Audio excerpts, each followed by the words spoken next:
Okay, thank you for that.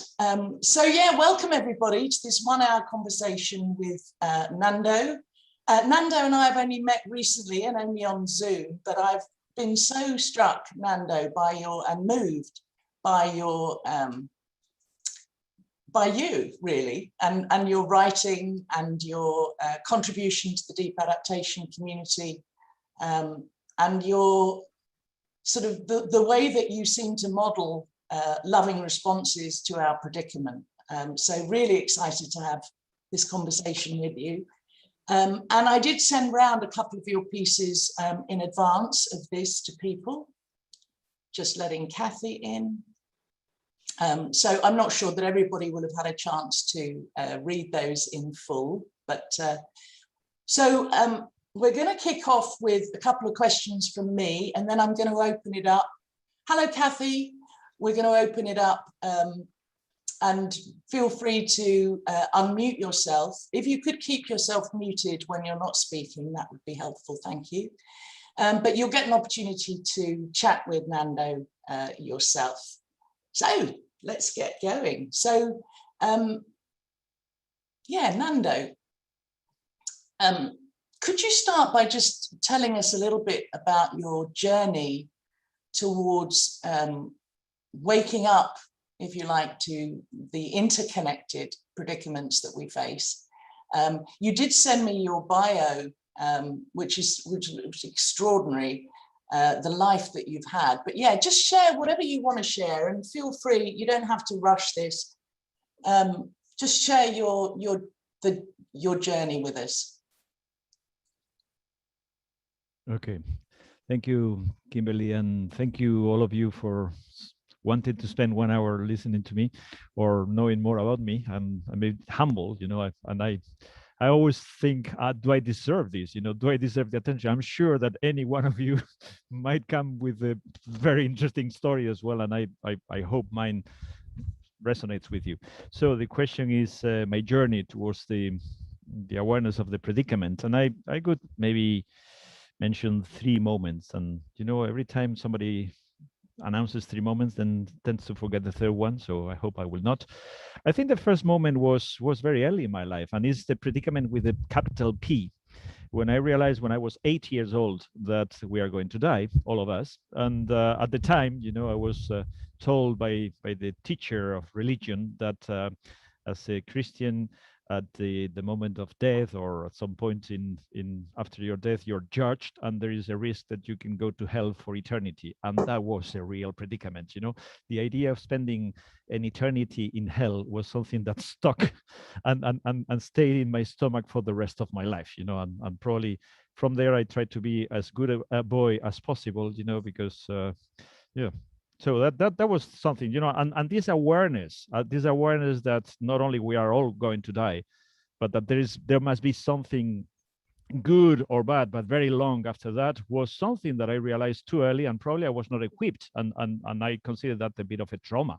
You know, I've been trying to find solace with that idea for a long time. So that's why I think I was apocalyptic already from a very tender age, you know, when you think about the end of the world and the final judgment. And maybe that's why I was tuned or into scanning possible ends of the world. And frankly, that's the second moment. It was 12 years ago. This article in the New York Times, "The end of the world is near." What? So that was the title of the article, and I looked it up with a lot of interest. And it was, I mean, the content of the article was not as apocalyptic as that. It was basically a description of what was going on in the transition towns movement that you might be aware of, you know, Rob Hoppins, you know. And it was an interview about, you know, the 2 pillars of why some people were starting building resilient local communities based on the idea of scarce resources which are depleting, the peak oil inter alia, but it's not only oil which is peaking. There are many other resources which are basic for a civilization which are peaking, and the idea of climate change, which up until that moment in 2009 I had considered, like many others, like, okay, something anecdotal, or even, okay, good, it would be warmer, so what's the big deal? So I really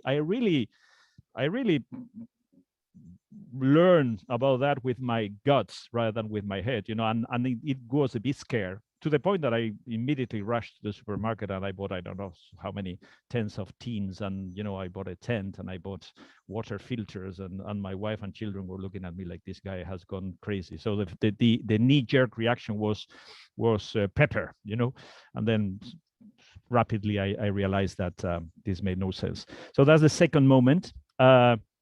I think there was a third moment, and maybe there is a fourth one, which was back in 2015. I'm in Brussels. I'm calling from Brussels, and I'm quite fond. I follow what happens in France, as in the rest of Europe. And I was following what was happening in France. And in 2015, there was this book published, How Everything Can Collapse, Comment Tout Peut s'effondrer, by Pablo Servigne, Gauthier Chapelle, and Raphael Stevens, which I immediately bought, and made quite an impact on me, because it was, and I realized that there was a tip of an iceberg of the collapsology, the whole collapsologist movement in France, which is quite strong, I have to say. And the case made in that book was very, very compelling, and again, reinforced my feeling that the idea of business as usual was quite an illusion or a delusion. Then in 2018, Jem Bendel published his paper, and that really triggered my saying, okay, I cannot continue with my life as normal. I was in the European Commission working as a senior executive, and had been there for 33 years, and I decided to retire. And when I was 60, I'm 62 now, 62 and a half, decided to retire and develop my time to explore how can I be the best version of myself when facing this predicament. So long answer for the question, but I hope it clarifies. Yeah, thank you so much. And I know, Evelyn, you pre-posted a question which was wanting to hear more about Nando's decision to quit the European Commission and devote his time in a different way. Do you kind of have an answer to that, or would you like to have more clarification? You're asking Evelyn or me? Sorry, yes, I was asking Evelyn. Oh. No, but can I share something that comes up when you say that? And that is like, and please don't take this the wrong way, Fernando, or don't be offended. But my first reaction is, yeah, but you're already 60. Like, it's early retirement. It's and I'm just interested because I'm 37, and I feel like I find it really inspiring to do that. But there's so much fear in me for, like, I'm in the mid of my career, and to make such a move. So I think it would be interesting to hear sort of maybe more what went on inside, and maybe, well, that's a bit like hypothetical, but like, would you have done the same, you think, if you were younger? Or it would be interesting to hear maybe a bit more the sort of behind the scenes, what went on for you there, if you wouldn't mind sharing that. Yeah. No, very legitimate point. And indeed, it's much easier to do it when you're 60 and you have an early retirement possibility than when you're in your 30s with your children in school and your mortgage to be paid. So I'm not claiming that I'm a hero at all, but it was easy, and it was the right moment for me. Of course, I considered that earlier, but first of all, I was too much in my work. Working in the European Commission is very, very, very absorbing, so to say. I mean, you're so much into that you don't look outside. I mean, you're. I mean, my days were so fully booked that, frankly, I didn't have time to stop. And when you stop in the weekend, you basically try to forget about the week and prepare for the next week. So it was a bit of a business as usual. And it was only 12 years ago when I discovered this that I started reflecting about early retirement or devoting more time for this, because basically the deep reason for retiring was regaining mastery of my time. And I've been very aware for too long that we lose this mastery when we are 4 or 5. When you're 4 or 5, you're put into school system, and then high school, and then university, and then work, and your life is structured from Monday to Friday, you know, and you're in a place doing something, and if you're there, you're not elsewhere, and you're doing that something, you're not doing something else, you know. So my deep motivation was, okay, I want to regain mastery of my time, you know, and do whatever I think I need to do. And then probably because of being 60, I was having a growing call to reinvent myself. You know, maybe some of you might have noticed that that my title in LinkedIn is experienced beginner, you know, and I realized that, you know, I had a lot of experience in many things, in international organizations, you know, in the political world, in the human resources world, you know, and I was a bit tired of that being an experience. And I put more emphasis on the beginner. Okay, how can I reinvent myself, you know, and be somebody else, you know, explore other facets of myself, especially because of this predicament. So that's a long answer to your question. Probably I would have not done it 37 when I was 37.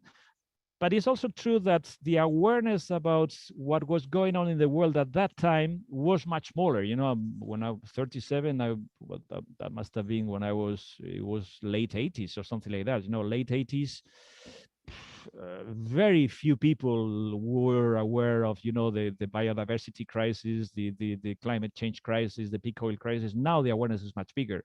So I suppose the pressure for reacting to that was smaller than now. Now it's very clear. I mean, if you want to get the information, it's very available all over the place. Yeah.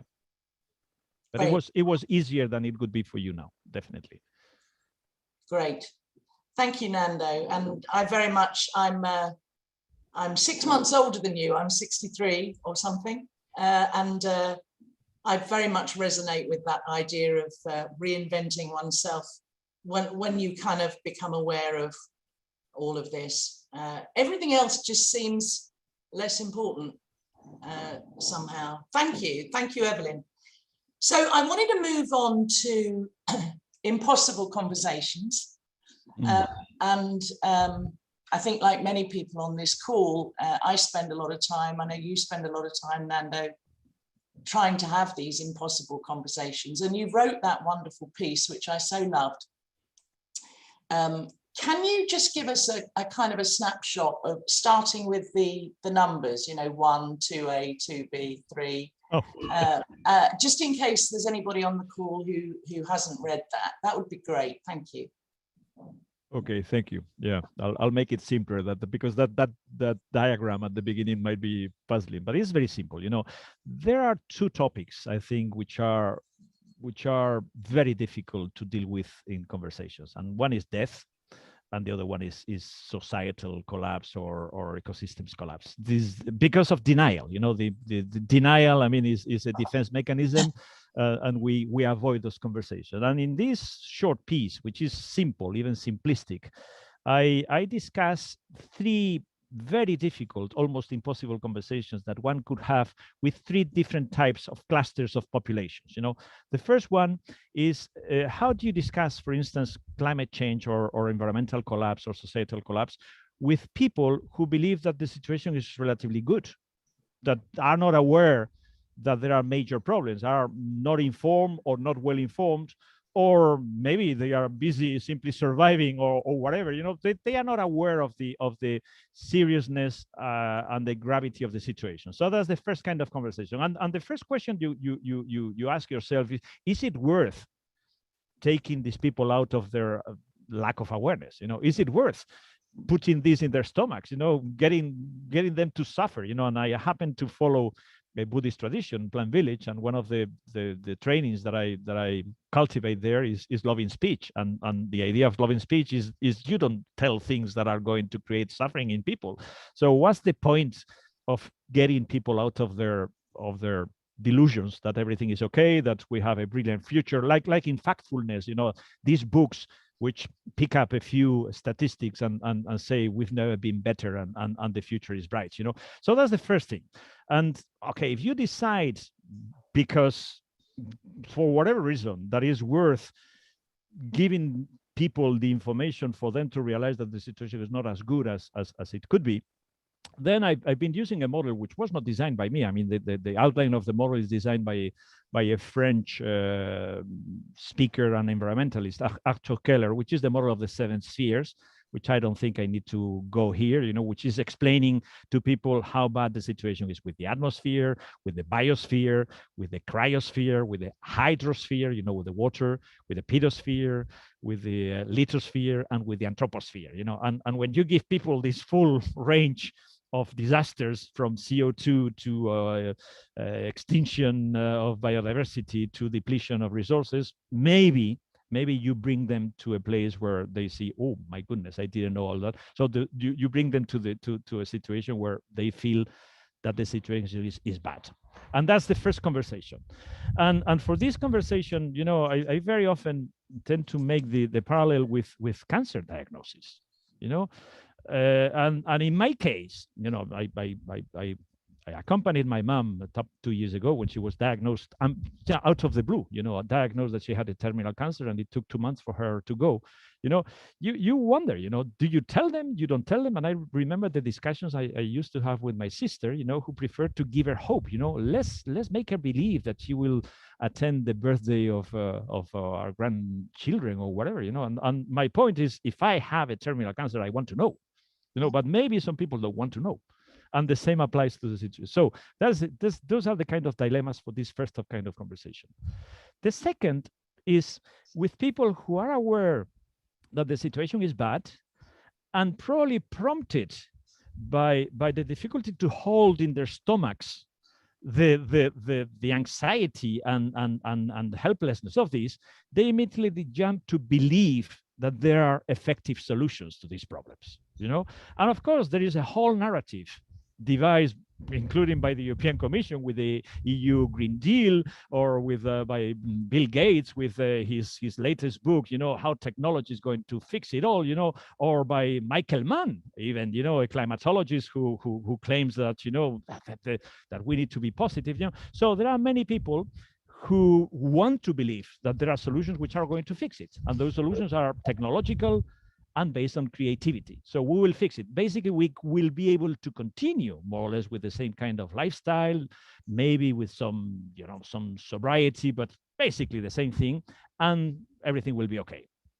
So that's the second conversation. Is it worth telling these people to look further into whether these solutions really fix the problem, or whether the problem that created those so the roots of the problem can be addressed with a solar panel or with an electric car, And very often what you notice, and many of my colleagues in the European institutions are in that situation, that they don't go very far in their analysis of the solutions. They say, okay, solar panels, great. So, and then you ask them, okay, solar panels, do they grow on trees? You need to extract the lithium. You need to destroy ecosystems for that. Then you need to transport them. The windmills, you need stainless steel.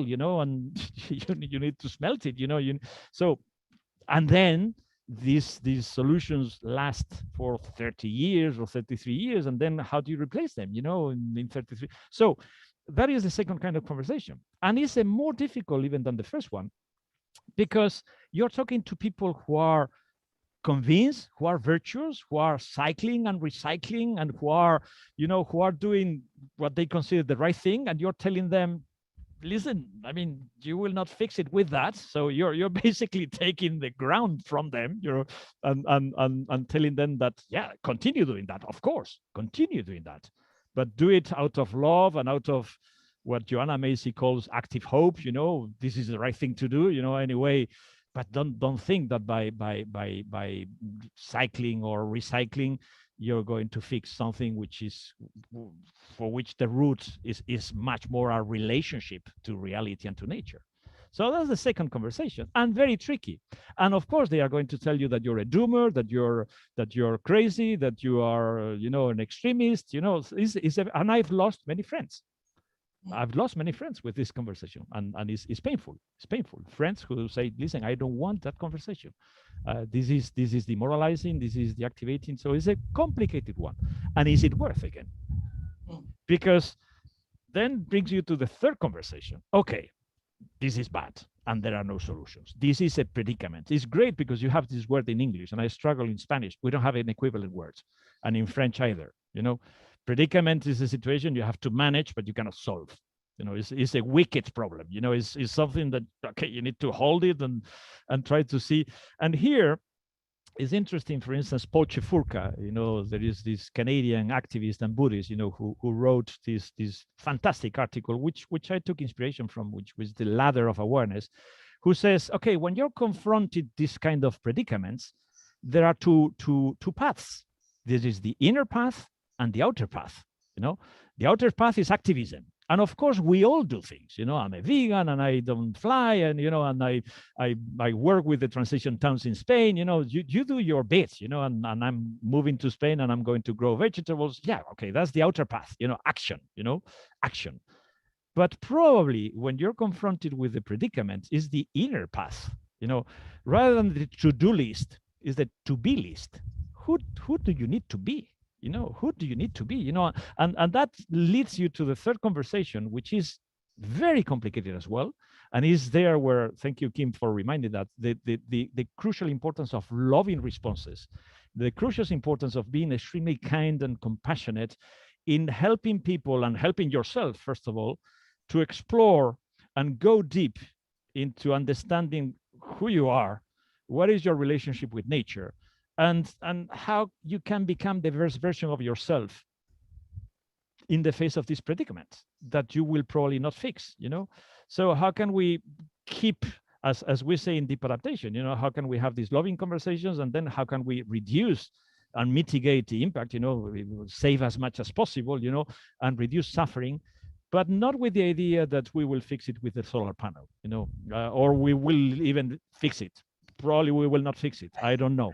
Who knows? So that's the third conversation, which is the really interesting one and the really complicated one, you know, which is calling for soul work, so to say. Yeah, fantastic. Thank you. That was a really good summary. And when you say, you know, saving in Deep Adaptation, we talk about saving as much as we can. For me, anyway, you know, that's not about saving as much as we can of the current industrial civilization necessarily. No, it's you know, because that's how we got here. Indeed, you know, and here I can bring, as some of you might be aware or familiar with the work of Joanna Macy and the work that reconnects, which is one of the practices that I facilitate in Deep Adaptation, you know, and Joanna Macy, who is a scholar and a Buddhist, she's 92 now, and an amazing person, you know, she's written fantastic books about the predicament. She also comes with, she has this idea of the great turning, you know, she has the idea of, you know, you have three stories, you know, the business as usual. It's not dissimilar from what I was saying, the business as usual. Then there is the great unraveling, you know, which is everything is going to be a disaster, you know, and then there is this idea of the great turning. And her thinking has evolved about this, because whereas in the 80s she thought that it would be possible to dismantle the industrial growth society and slowly replace it with the life-sustaining, life-enhancing kind of civilization, you know. So she thought that might be possible to do this transition, you know. Now, I mean, you read her latest articles, and she believes that, okay, we'll have to go through the dark night of the soul, and maybe after, at the other end of the tunnel, we might be able to rebuild a life-sustaining, a life-enhancing kind of civilization, which is completely different, but on the ruins of the industrial growth society, which basically has to finish, and the sooner the better. And what I meant by saving is, okay, if we can preserve a few forests or a few species, you know, it's better than if not, you know. Think of biodiversity, you know. This statistic by the Proceedings of the National Academy of Sciences in the US was so compelling for me, you know, when you read about the biomass, and you might be familiar with this, you know, they did this analysis of the biomass of mammals, you know, and basically it's only 4% of the whole biomass is wild animals, only 4%, and that includes all the whales, all the elephants, you know. That is so compelling, you know. And okay, and 4 is better than 3. that's my contention. So if we can preserve a few orangutans, it's better than if we don't have any. You know, I read the other day that we have 54 Sumatra rhinos. 54. And I don't know how many tigers, and I don't know, you know, so that's the idea, you know, preserving as much as possible, and then preserving decency, civilization, compassion in society, because when the S hits the fan, people might go violent, and you know, so if we can get communities which are as civilized and as loving and as compassionate as possible, that could help. So that's the idea. That's what we want to save, you know, not the industrial growth society. Indeed. No, thank you. That's brilliant. Well, I want to leave some time at the end for asking you to share some of your insights about how we live, knowing all this, how we live now, and you've already alluded to some of those, but let me for now open it up. So just raise your hand if you have a question or an observation, or just something you want to chat with Nando about, and dive in. Anybody? Yeah, Orit. Hi, Nando. I listened to your podcast that Kimberley shared with us yesterday, and it was so nice to listen to you. Also, and to the podcast, because also many times in this kind of conversations, there's gloomy music that kind of creates a pit in your stomach before one even begins. And when you speak, so much light and good energy comes out of it. And I think it's really helpful for people to also want to listen. So I was already familiar with what you were speaking about, so I didn't go, like Kim knows how I was a year and a half ago. Yeah, I just wanted to share quickly that for me, I think you were speaking about the end of the 80s. I was there probably 10. And I think that was also, you know, a part of, you know, the experience earlier in life of becoming aware of death. That I first heard about the holes in the ozone, and oh yes, I got really scared. And you know, I think I saw there was a French animation show. There was one about the body and one about history. Maybe you know it. Once Upon a Time or something like this. There's a man with a long beard. Maybe some of you know it. And they show different times in history. And only a few years ago, I saw something about it, and I realized that the last episode was showing something about the future. And it actually showed, you know, fires and things. So since I was 12, more or less, I had these kind of images of, oh, we are going to be drowning in water coming up, fires and cholera or something like this. And I thought it's things that are already happening. Like epidemics and all these things at the same time. But also thanks to this group and this understanding that I was really fortunate to come across a few years ago. I think it came in the right time, that I'm able to go from fear to love and to let go of the anxiety and more to feel grief and sadness and yeah, more what you talked about, really love instead of, oh, no, I have to go and do something. So it's really helpful. I was also wanting to pick up on Evelyn's question also. So I'm 42 and I have a 7-year-old and a 3.5-year-old. And it's also, and I live in Berlin. So where we can, you know, I have everything in my neighborhood. We don't have a car. I go on my bicycle if I need it. We buy in the market. No, so we buy secondhand anyway. It's not like there's so many things I can do. So it's like, what would be business not as usual? In a way, like for people who also have to, we are not going on a pension now, like people our age probably, we do have to make some money. We don't have savings yet from that we can, or we want to devote ourselves to help people. We can find our ways, like with the things we put out anyway and what we project. But it's maybe some thought of what it looks like to you. Well, thank you, Orit, for all that. Yeah, amazing. It made me think, I mean, I made the connection with Israel and Yuval Harari, you know, when you were talking about those. You know what's funny? Actually, my first husband was teaching on the same course that became the book. And he's mentioned on the book. It was a bad marriage and abusive a little bit, but I had to suffer his tantrums because I had to go into all this stuff. But we had to go and pick some of the information too. Absolutely. So okay, I feel very connected to that. Thank you for sharing that, because I remember in one of his books, I think it was Homo Deus, or where he was talking about how humanity for all its long history had been scared by three things, famine, violence, and plagues, and when I read that, you say, okay, famine, obesity is a problem in most of the Western world now, so rather than famine, violence, suicide is the problem in the Western world as well, and plagues. and then COVID came, and then we are realizing that many of those things. So it's been a blip in the history of civilization. A blip where we thought that we had conquered these three things, and might be coming back. Yeah, your second comment. How does one thrive? Or I've been following a I think she's a Canadian woman, Wonilla Thibault, and she has this word serve thrive, which I love, because it's not surviving, and it's not thriving, it's serve thriving. How does one serve thrive when things are going to get rougher and rougher?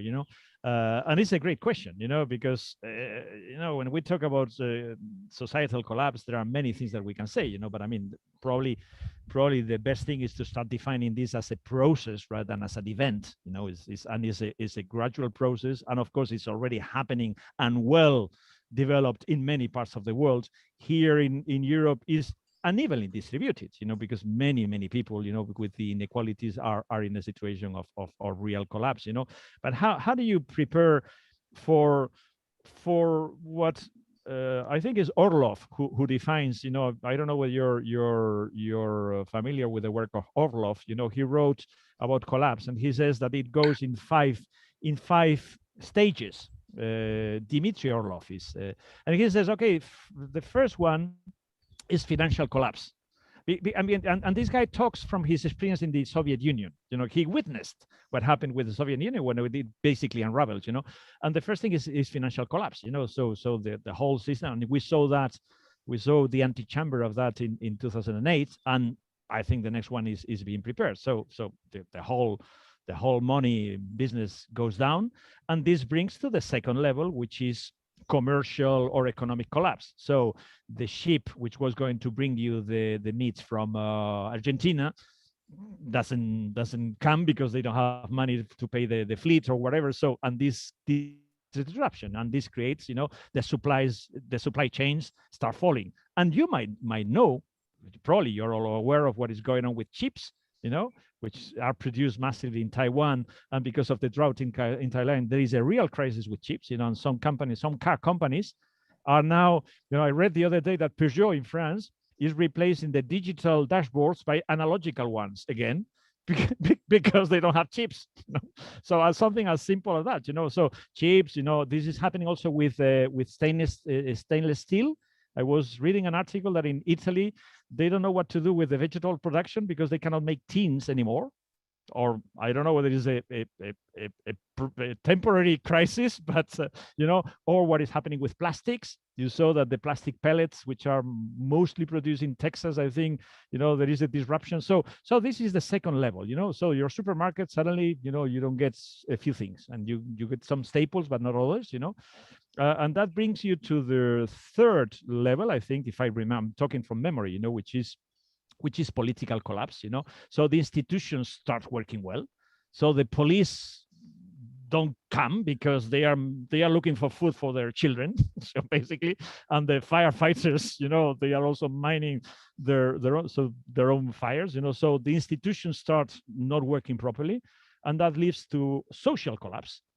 Where, okay, I was reading an article the other day, saying that we are 7 meals from chaos. It was shared, I don't know where, I mean, when you haven't eaten for 2 or 3 days and your children are starving, you go out and find food. So that's what I was talking about, the crucial importance of loving responses and having communities and having solidarity, because otherwise you will go for your food. And the fifth one is okay, I don't know, spiritual collapse or whatever, is deprivation or whatever. So how do you cope with this?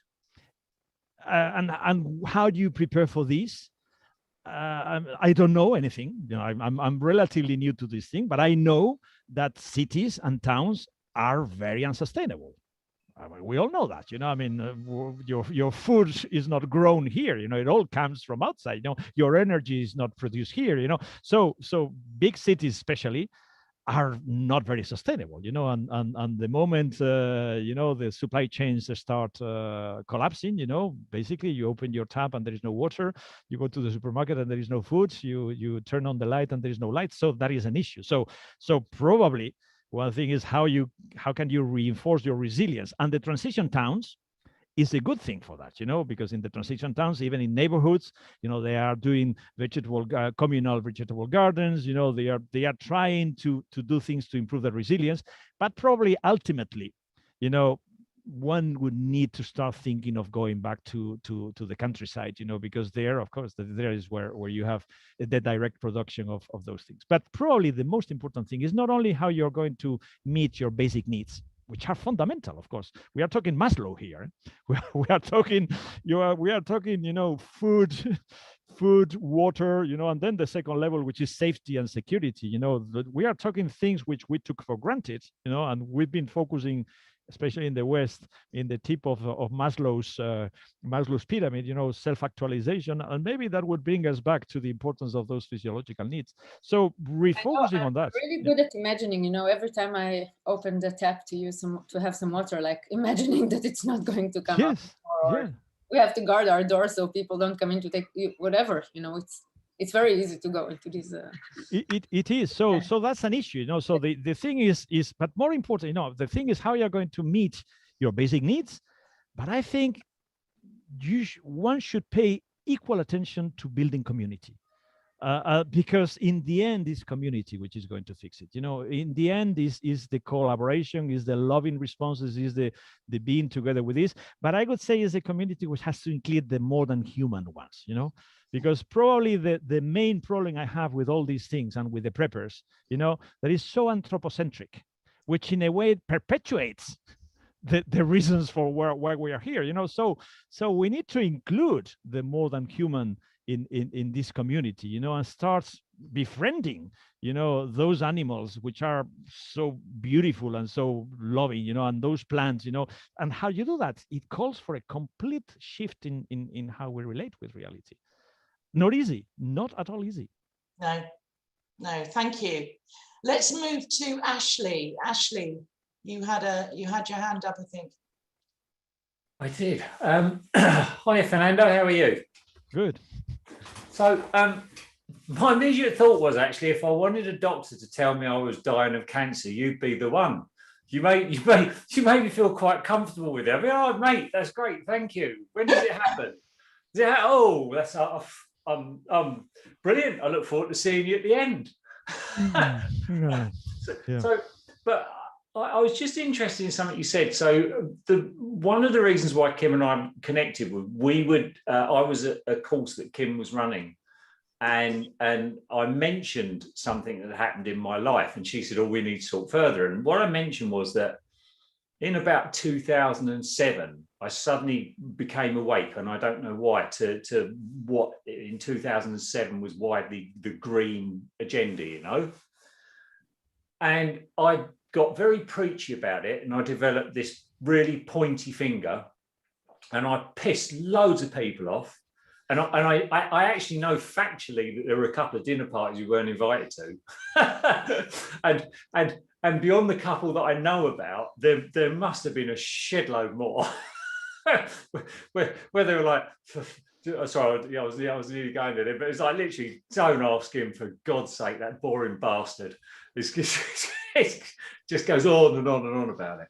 So where I'm going with this is that over a period of time, I actually got disheartened, because I thought we had this massive crisis happening then, and everyone was saying, no, it will work its way through. And I was working primarily only with companies that thought they had sustainable outcomes, and, you know, helping the dairy industry reduce their footprint or whatever.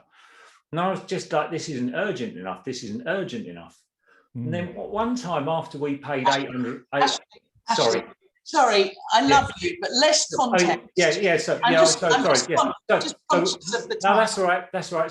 So where I was getting to with it, sorry, was simple as this.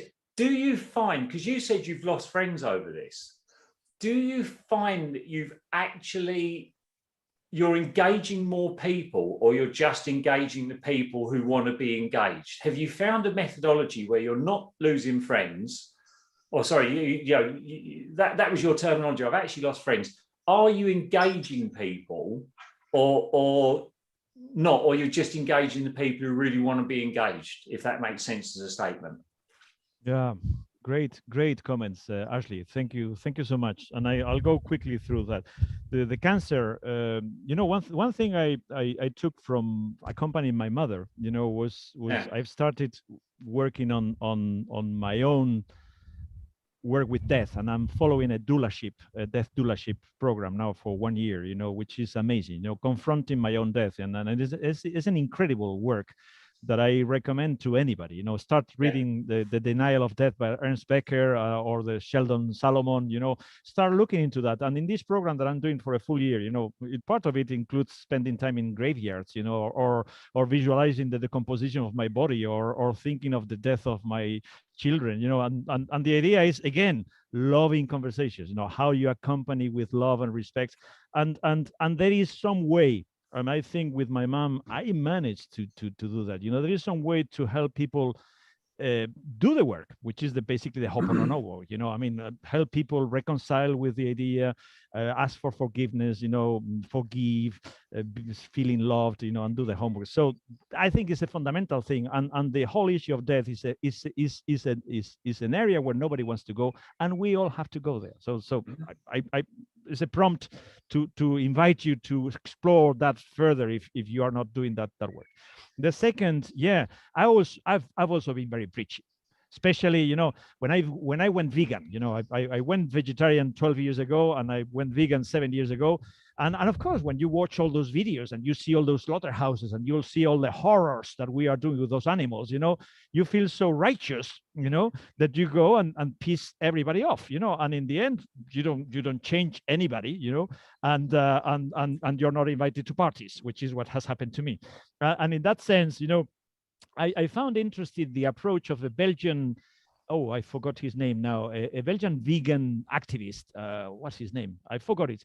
He says, okay, if ultimately our idea is to reduce animal suffering, it is much more effective if 1 million people stop eating meat on a Monday, that if you manage to convince a dozen people or 100 people to go vegan. So in terms of absolute numbers, there will be much fewer animals dying if everybody reduces than if you manage to convince somebody to go so extreme as going a vegan. So I stopped preaching about that, and I stopped sending horrible videos about what we are doing to those animals, and et cetera, et cetera.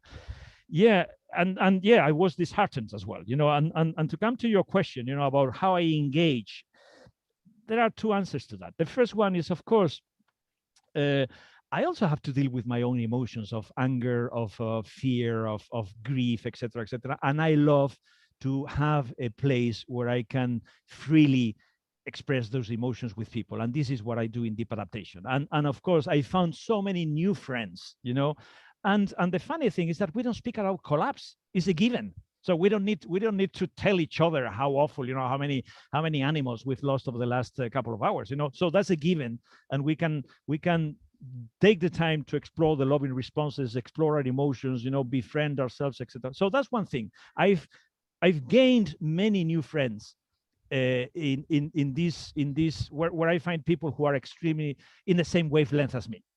But at the same time, and this is an important point, I think, you will see, by how I look, I'm not a typical activist. My pedigree in activism is relatively recent. I even call myself a post-activist, following Bayo Akomolafe, and I think in a way at the beginning, when I entered into the world of ecology or post-ecology, I was a bit worried whether I would be accepted. What is a commission official doing in this meeting? You know, what are you doing in a vision quest with people in the forest? And then I realized, and somebody told me or helped me realize, that that is a value, that is something I can use to be a bridge. And you know, I have some credibility. I have quite a lot of credibility with the European institutions. You know, I have regular exchanges with the Deputy Director General for Climate Action.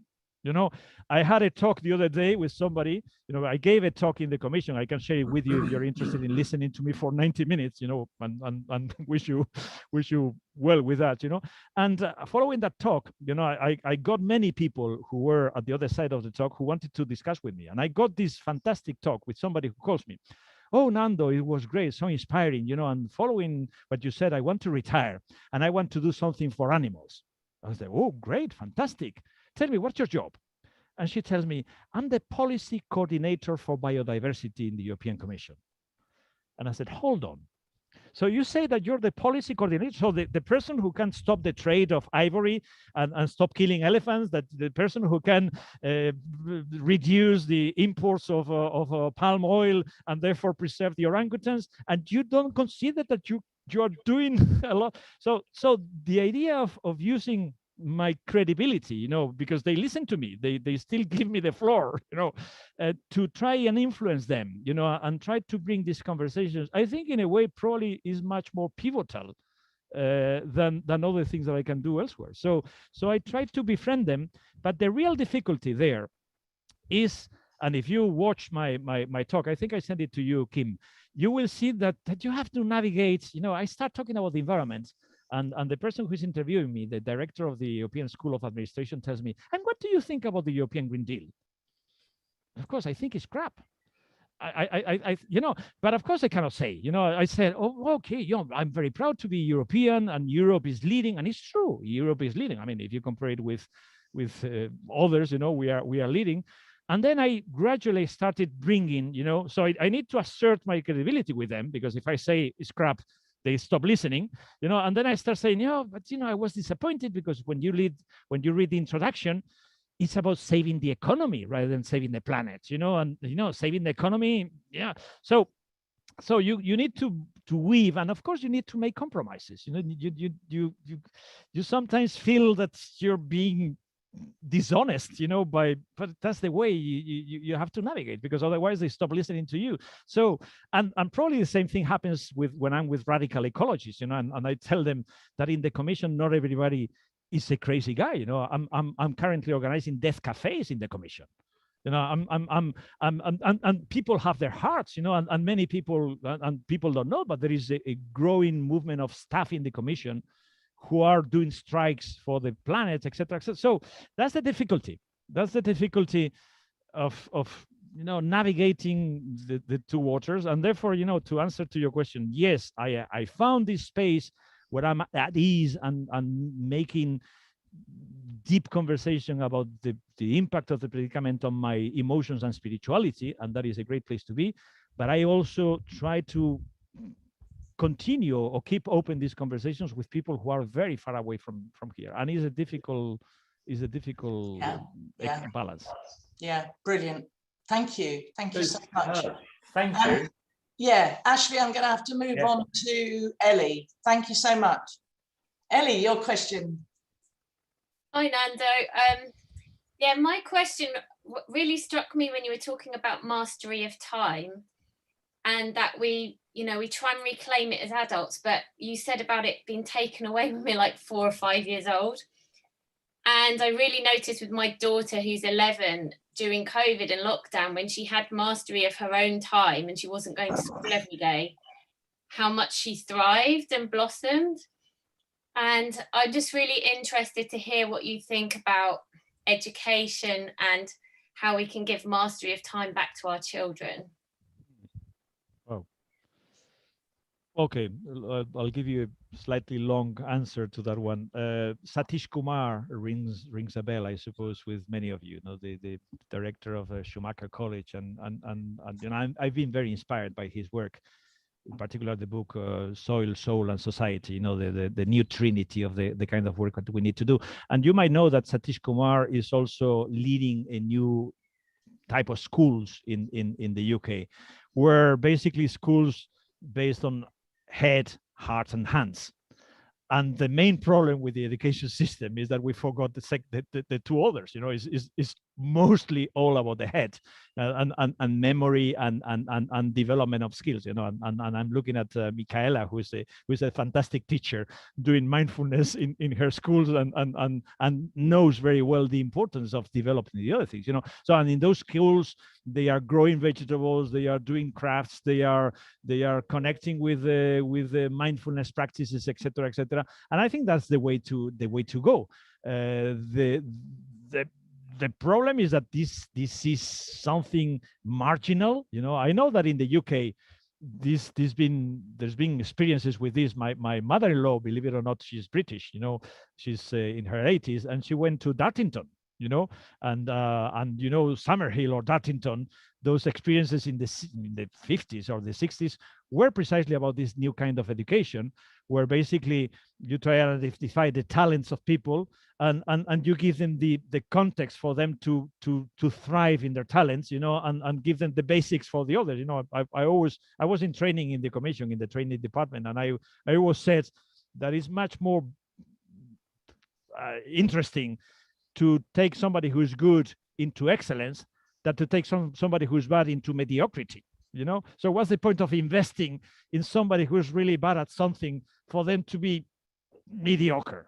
No point. You know, so identify the talents, you know, and bring them to excellence. You know, and so that's the whole thing. You know, but the system aims not to self-actualization, aims at formatting us for jobs which no longer exist or will exist in the future. So that's that's also something part of my pain. You know, my daughter is here in the upper floor preparing her exams. She's doing biomedical sciences, studying like crazy, you know, 10-12 hours a day. And I wonder, you know, what kind of high-tech laboratories will we have in 20 years where she can do her genetic engineering things, you know? So it's a pity. And of course, it's all in the mind. It's all in the mind. So how do you fix that? I don't know. By supporting experiences like Satish Kumar School and the Summerhill kind of schools, but probably self-schooling is a better way to go. Yeah. Thank you. Brilliant. Thank you so much. And really conscious of time. Kathy, is it a quick question? It's a one comment and one question. And actually, okay. The question could be something that you send resources for afterwards. So my comment was, I'm really glad you brought up the notion of the institutions and engaging with and a few other. I'm ex-government also, so to me, I see massive leverage there. And I'm in another community where, in fact, apart from being outside, being inside a lot of these institutions is going to potentially have more leverage. So that was my supportive comment on that front. My question is around the economic system. I'm a former economist, and now I work only on human things, but I'm always very curious about this, and I have quite extreme views on money and motivations, and I'm very familiar with the main names out there, but nobody's really talking, in my opinion or my experience that I can find so far, about like, what if we completely dissociated the financial systems from the way that we measure and exchange. And so really it was a question about, obviously I'm interested in your views, but also if you had any resources that you can send to Kim potentially to share afterwards. I'm probably familiar with most of the names, but to me that seems like a kind of an easy win, if there are any easy wins. That seems like, for me, a point of leverage in lots of other spaces. Yeah. Which you may disagree with. I'm just expressing that as an opinion. Yeah, great. Thank you, Kathy. Yeah, two things on the institutions briefly. One of the dilemmas I had whether to leave or not was the whole idea of intrapreneurship, because I was a change agent there, and I kept wondering, how am I more effective? Very, very much coming back to the conversation I had with this person who wanted to help animals, and I told her, do you think you would be more effective outside the building of the commission with a banner, or as a policy coordinator for the biodiversity? And that was a dilemma. Maybe I could influence. And for instance, in the commission, I introduced mindfulness, I introduced volunteering, I introduced a few things which only if you are there and you're engaged, you can do. But it's a difficult act, because okay, you're spending your time there, and in the end, I decided to go outside with the banner, right? I've been through that same thought process, and I guess one observation I'd throw in from my own experiences is the kind of ecosystem one, and actually I don't have to be in it in order to support it, but that doesn't mean that it's about, just more places to look. But I've been through that exact same perspective and come up with my own. Definitely. And Kathy, I was in HR. I was very interested in organizational culture and development. I remember in 2014, I invited Frédéric Laloux. Maybe you know his work, reinventing organizations. And I facilitated a big chat with him. And we even went to see the vice president of the commission. And at the end of that wonderful day with Frédéric, he told me, Fernando, quit. So he says, loads of things I could say on that. He says there are great people here, but it's going to be impossible to transform the commission into a teal organization. In the book, he discusses this new type of organizations where no planning, no management, So that's my comments on the institutional part of your thing. On economy, I'm a lawyer. I'm not an economist, and you mentioned many things, and three things resonate to me, and probably is not the answer to your question, but these are the three things that came to my mind. The first is how much I was influenced in the 90s by the book Your Money or Your Life by Joy Dominguez and Robin something, who is in Deep Adaptation. If you haven't read this book, please do. Please do. I mean, Joy Dominguez died already a few years ago. He was in high finances, I think. It's Your Money or Your Life is the book. Your Money or Your Life. It was Vicky Robin was the other. Vicky Robin. Fantastic book. The contention of the book is very simple. So we are born and we are given life energy. And instead of using this life energy to be happy, to grow, to develop, to have friends, we decide to take this energy, to put it in a job, in exchange for which we get money. And then we are given a few evenings and weekends and holidays to try and gain a bit of the happiness that you lost because you're losing your life in a job which is lousy. So in the book, he gives plenty of advice about how to avoid this, from going part-time to basically downsizing to reducing your needs. And there is this fantastic curve in the book, which stayed with me, which is the curve which is called enough. How much is enough, because beyond a certain point, when you have a 25-meter yacht, 30 meters, 5 more meters would, I mean, maybe, you have a split moment of happiness because of that, but it doesn't add anything, So that's one thing came to my mind, this book that I fully recommend. The second was Bhutan, of course, and the gross happiness index, So how and there is a lot, and much better than me, Kathy, about that. There is a lot of push and reserve of replacing the GDP by something which takes into consideration the well-being, the impacts, etc., etc. And more concretely, this is the third idea that came, was the donut economy, which some cities like Amsterdam are trying to use. How do you build a community within the boundaries, within the limits of the planet, and it is perfectly possible, according to her. She comes from Kate Raworth, indeed, from Oxford, I think she is, and it's possible to redesign how a city or a town operates within the limits and catering for the needs of everybody. So these are the three things that come, and probably you wanted something more sophisticated, but that's what I had in my mind. That's great. And I'll also share after this call some other resources I found, but thanks, Nando, that's brilliant. I mean, I love Kate Raworth's stuff. I guess my concern is whether, and I know Amsterdam are doing great things, but like whether there's going to be time to get that sorted before we collapse. But I still think it's fantastic work. Thank you, Kathy. We've run out of time.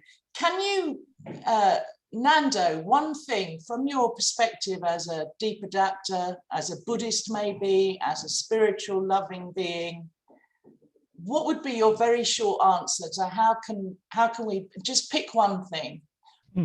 how can we best live now? Well, if it's only one thing and it has to be catchy, is strive to be a good ancestor. You remember this sentence? I don't know who said it. We don't inherit the planet from our ancestors. We borrow it from our descendants, you know? So, and they don't have a voice. They don't have a voice. And they will have to make do with whatever we leave behind. And it's going to be a nice mess.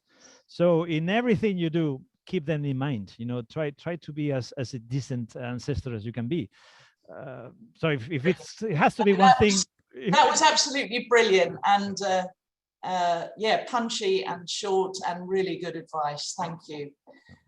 We could go for another hour or a couple of hours, actually. Thank you so much, Nando. Thank you, everybody, for coming. Just unmute yourself, everybody, and say thanks and au revoir. Thank you, Nando. Thank you, Nando. Brilliant. Thank you. Superb. Absolutely. Thank you so much. We'll see you again soon. See you. Thanks, Kim, for organising. Take care. I'm prepared. Okay. Bye-bye. Bye-bye. Lots of love. Bye-bye.